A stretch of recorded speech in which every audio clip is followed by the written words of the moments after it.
The GPO Show from December 1964. It is Home Service Day on 4 Extra. I'm Wes Butters, joined now by Spike's daughter, Jane. Jane, welcome to 4 Extra. Hello, Wes. Did you know about that show? I'll be honest, I didn't know about that show, but I've had a good old listen to it. I'm very lucky. I've got lots of things to listen to. I wasn't actually born when it was written, right? Okay, or delivered.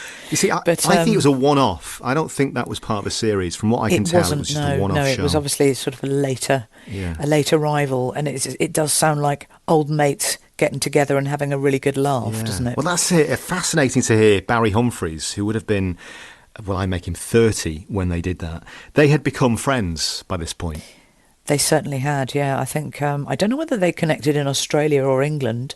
I'd be interested to find that out. But I know that they had a very strong and long connection. He also was quite friendly with Mum as well, interestingly.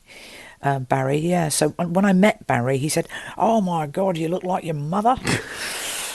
Which was really nice, really comforting. And they were great lifelong friends. Yeah, he played a role in the bed sitting room in the West End. I think they'd met at the Establishment Club, the Peter Cook Club in the West End. And Spike had invited him to be in the bed sitting room. And in fact, in 63 and 64, just before the GPO show, they'd worked together on another home service show called the Omar Khayyam Show. Yes. I have those files in our office, in the archive at home. There must be a lot in that archive, because what I can't get over with Spike is just how prodigious he was. I cannot tell you the amount of paperwork we have, and just prolific. I don't really know where he found the time to be this multidisciplinary artist across so many genres: painting, poetry, radio, comedy, film, music. I mean, it's quite incredible, really. And also, he found time, goodness knows where, but to write notes and leave them around the house for the children. Yes, no ordinary notes. I mean, are you referring to the fairy letters? Yeah, the fairy letters. Yeah, well, I think he had a bit of help from Mum, but yes, that was straight out of his incredible imagination. He did create this whole magical world for us to exist in, which involved a relationship with the fairy king and queen and other realms. Wow. It was a wonderful sort of very special thing, which I didn't realise how special till I became grodded up. Yeah.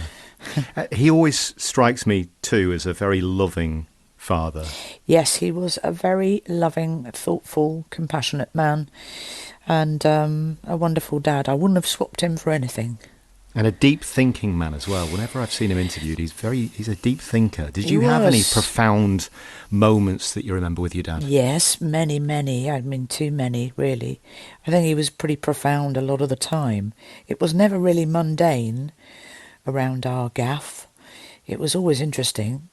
And, he did see things in a very unique and interesting way, which I think he's passed on to all of us. Well, I always think that he suffered to make people laugh with the Goon shows. I mean, what he put himself through week in, week out was incredible, and that legacy is, equally incredible. It is, Obviously, it must have been a real struggle to maintain that level of humour.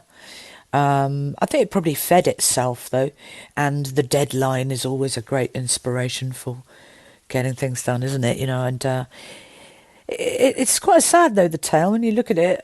He was not the best paid of the three of the Goons, because the other two were considered stars, entertainers, and Spike was this sort of actually kind of working class bloke, ex-army bloke, who suffered quite a lot in the war, and he didn't seem to achieve the status that the other two had. I'm being quite defensive because it's my dad, aren't I? But I think of the three of them now, he's probably the most revered still. I'd say he's found his place now that he's dead.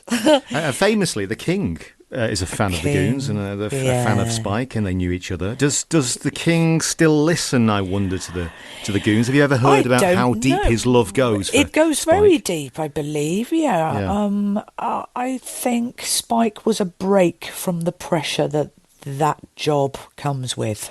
Jane, thank you so much for your time. Absolute pleasure. It's been wonderful Wes. to talk to you. Yeah, lovely to talk to you. Maybe we'll talk again sometime. I hope so. Jane Milligan. All the best. Merry Christmas.